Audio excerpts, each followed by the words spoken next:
Sunglasses, what are they? We love them.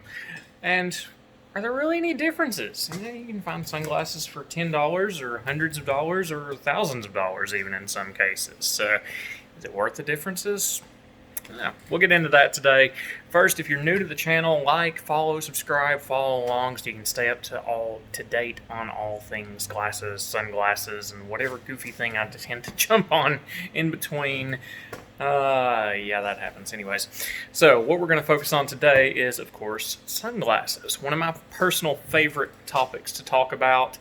I love sunglasses in general. I'm not even wearing sunglasses right now. I should be, because this is super bright, but it's for you guys, right? So you can see me and everything looks nice. Sunglasses is what we're on. So essentially, of course, as you all know, nice dark lenses that help make your vision more comfortable in bright situations. The one thing, of course, is you can find sunglasses, at least generic sunglasses, anywhere. You know, they're at the dollar store. They're $5 in gas stations, $10 anywhere. I think they have some at the $5 place too. Anyways, so what it amounts to, sunglasses are pretty available everywhere. The prices are all over the map. But what you get, there is a big difference in the lens technology in those, and of course the build quality of the frames matters too. Just like we see in ophthalmics, they're all over the map. You can have really junky, cheap frames that fall apart all the time. They just don't work well. They don't hold their shape. Those are great when you're out on the beach and you don't want to worry about losing a nice pair of sunglasses. That's about it. They're not doing much for your eyes. They're not offering much in terms of visual comfort, protection, and optics, and they're certainly not going to hold up for the long term. But even I do it. I grab a $5 pair when we're at a beach vacation because you don't want to lose a $1,000 pair of sunglasses, right? I don't, anyways. Now, the big differences in a lot of these, of course, we know mirror-coated lenses are super popular right now, right? They're trendy, they're flashy, they're fun, they're a big fashion statement.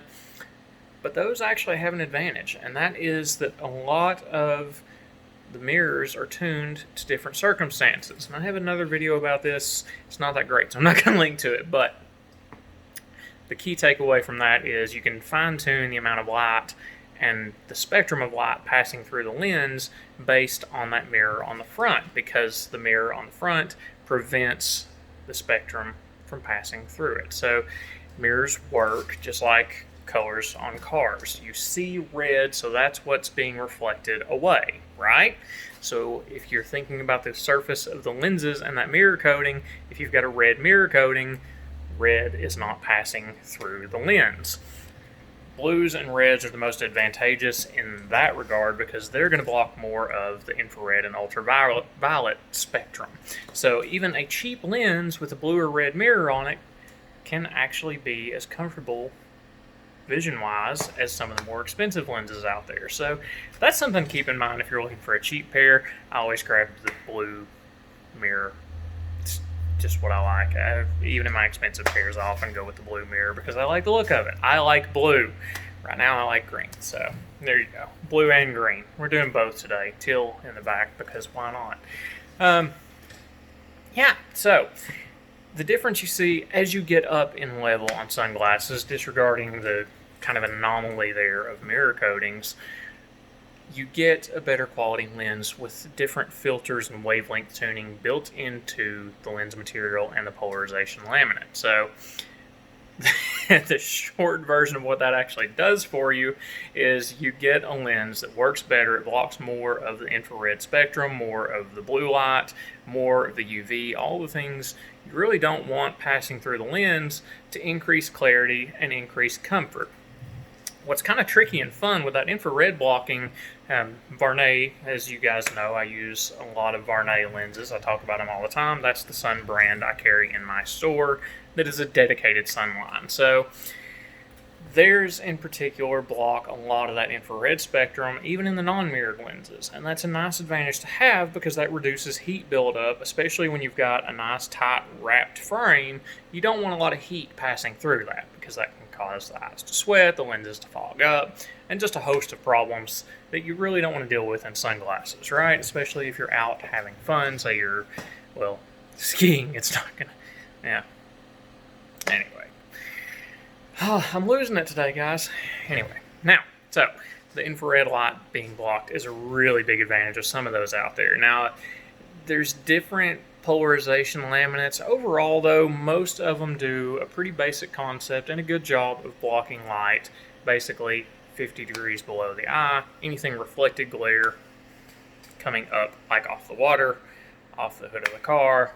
And that's actually another thing you'll see. So you've probably heard there's polarizing filters for cameras, right? That's used to block that reflection right there. Great for auto photography, great for water photography, all that sort of stuff, but it does the same thing for your eyes. Now, polarization, as you guys know, I am not a huge fan of that in all cases because it decreases depth perception as well. So that's definitely something to keep in mind depending on the use of your glasses.